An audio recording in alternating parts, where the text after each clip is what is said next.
વડોદરા શહેરના યાકુતપુરા વિસ્તારમાં ફૂટવેરના વેપારીના બંધ મકાનમાં થયેલી ઘડફોડ ચોરીનો ભેદ ઉકેલાઈ ગયો છે. પોલીસે આજે આરોપીને સાથે રાખીને ઘટનાનું રિકન્સ્ટ્રક્શન કર્યું હતું. વડોદરા શહેરના યાકુતપુરા વિસ્તારમાં ફૂટવેરના વેપારીના બંધ મકાનમાં થયેલી ઘડફોડ ચોરીનો પર્દાફાશ થયો છે.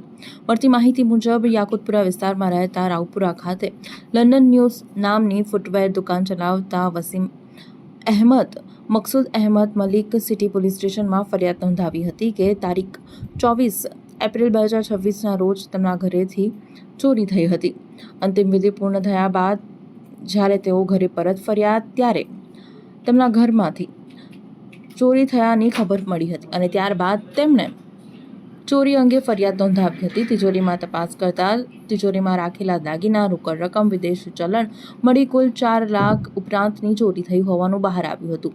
સમગ્ર મામલે સિટી પોલીસ અને ક્રાઇમ બ્રાન્ચની ટીમે ટૂંક સમયમાં સિટી પોલીસની ટીમે જ ઘટનાનો પર્દાફાશ કર્યો છે. સીસીટીવી કેમેરા ચેક કરતા ગણતરીના કલાકોમાં જ આરોપીને ઝડપી પાડવામાં આવ્યો છે, જેને લઈને આજે આરોપીને સાથે રાખી ઘટનાનું રિકન્સ્ટ્રક્શન કરવામાં આવ્યું હતું. વસીમ નામ છે મારું, યાકુતપુરા વડોદરામાં રહેવાનું છે અમારું.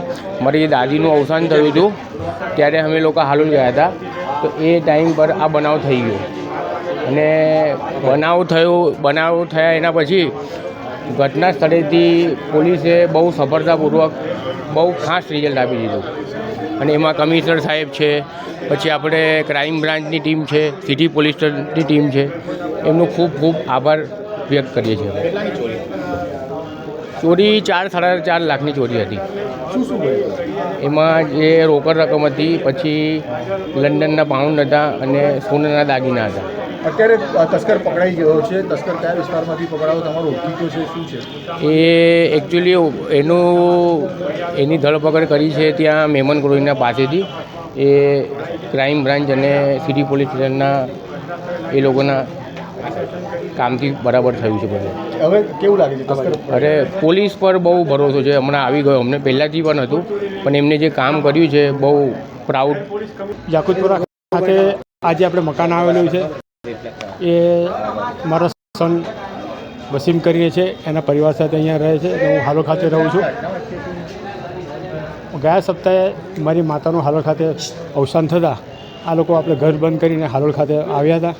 ઇન બિટવીન અમારા ઘરે દરજીનું સીવાનું કામ કરતો છોકરો અને જે રોજ આવન જવન કરતો હતો અનીસ દૂધવાલા, એને આ બંધ મકાનને નિશાન બનાવી અને ચોરીને અંજામ આપ્યો હતો. એમાં સોનાના દાગીના, વિદેશી કરન્સી અને ઇન્ડિયન કરન્સી સહિત 4.5 થી 5 લાખના મુદ્દામાલની ચોરીનો અંજામ આપ્યો હતો.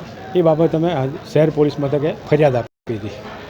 આ ચોરીની ઘટનામાં મહત્ત્વની ભૂમિકા શહેર ક્રાઇમ બ્રાન્ચે બી તપાસમાં જોડાઈ હતી ને એમને આ ગુનાનું ડિટેક્શન કરી અને આ જે આરોપી છે તેની પાસેથી ચોરીમાં ગયેલો તમામ મુદ્દામાલ સહિતનો રિકવર કર્યો છે અને આ ગુનાની તપાસ હાલ શહેર પોલીસ કરી રહી છે અને હાલ આ આરોપીને ઘટના સ્થળે લાવી રિકન્સ્ટ્રક્શન કરી અને વધુ પુરાવા મેળવવાની તજવીજ હાથ ધરી છે.